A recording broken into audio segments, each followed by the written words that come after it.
Bihira akong sumama sa mga ganitong pagkakataon, pero namangha ako.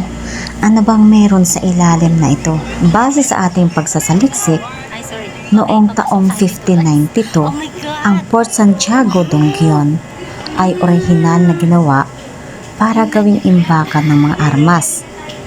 At sa panahon ng pananakop ng mga Espanyol at nang magsimula ang pangalawang digmaan pangdaigdig, ito ay ginawang kulungan ng mga Hapon. Sinabing libo-libong nakakulong at pinapasakitan dito sa loob ng Dongguan. Nang lumiyab ang digmaan, natabunan ang tunnel at daan-daang libo at Amerikano ang namatay sa loob ng tunnel dahil sa suffocation at gutom. Noong 2021, nang mabuksan ito sa publiko, marami ang nakaramdam ng kakaiba sa loob ng Dongguan. Marami ding naglalabasang mga video sa internet na may nararamdamang hindi matahimik na kaluluwa.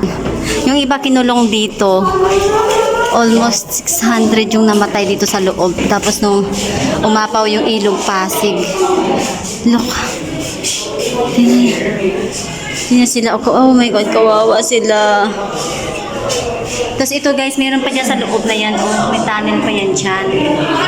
Kulungan yan dito.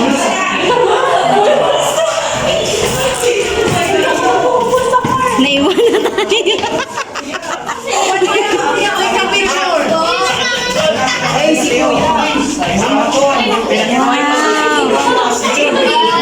Ayan guys, oh. Diyan na lang sila basta namatay. Ang dami nila.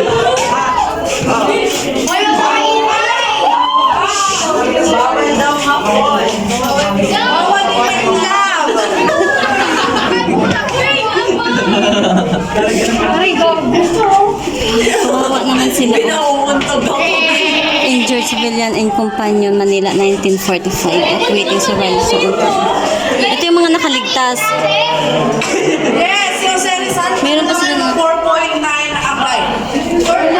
Kasi maliit lang siya. Sino to ate? kasing liit ko si Jose Rizal. Imagine nyo na lang. Mga sila yan. Parang kasi sila si ate. Oh. Oh my God! Na-fall na! Na-fall na ako! Na-fall si ate. Oh, Meron dito guys. Oh, tingnan nyo, ang daming mga kulungan dito sa loob. Oh. Ay mga kulungan yan, yung mga sulok-sulok na yan. Tapos lalabas na tayo dito, paakyat. go na! Eh, parang nasa ano to? Parang nasa drama ni Coco Martin. Yun, dito tayo lumabas. Ito yung harapan ng Pasig River, guys. Nung umapaw yan, ang daming namatay dito. Tapos may tunnel pa dito, guys. Nakita nyo yan, yan. May hagdanan yan dyan. Oh. Ay, ang lawak pala ng tunnel na to.